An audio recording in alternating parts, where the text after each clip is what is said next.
अकोट शहरात 16 जानेवारी रोजी पोलीस उपनिरीक्षक राजेश जवरे हे डीबी पथकासह गस्तीवर असताना त्यांना देशी कट्ट्याबाबत गुप्त माहिती मिळाली।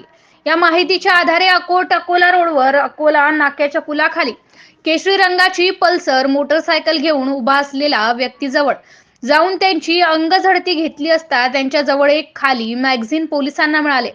पोलिसांनी त्यास विचारपूस केली तेव्हा त्याने 2 देशी कट्टे व नवजिवंत राऊंड विहिरीत टाकल्याचे पोलिसांना सांगितले। त्यामुळे वीर एकलव्य आपत्कालीन पथकाच्या मदतीने पंचसमक्ष विहिरीतून देशी कट्टे व जिवंत कारतूस बाहेर काढून जप्त करण्यात आले। या गुन्ह्यातील आरोपी अजय तुकाराम देठे वय 27 धोबीपुरा अकोट व प्रफुल्ल विनायक चव्हाण वय 25 राहणार आडगाव बुद्रुक तालुका तेल्हारा यांना मोटरसायकलसह ताब्यात घेतले असून त्यांच्या विरुद्ध गुन्हा दाखल करून अटक करण्यात आली आहे।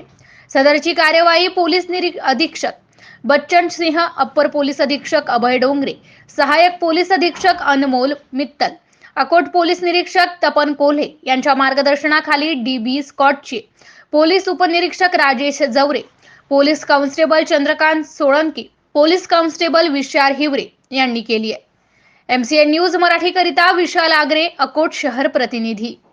पोलीस स्टेशन अकोट शहर या ठिकाणी 2 युवकांना ताब्यात घेण्यात आले आहे। त्यांच्याकडनं 2 देशी कट्टे व 9 बुलेट्स जप्त करण्यात आलेले आहेत। इतर आरोपींचा शोध घेणे अद्याप बाकी आहे। पोलीस उपनिरीक्षक शेख हे पुढील तपास करीत आहेत।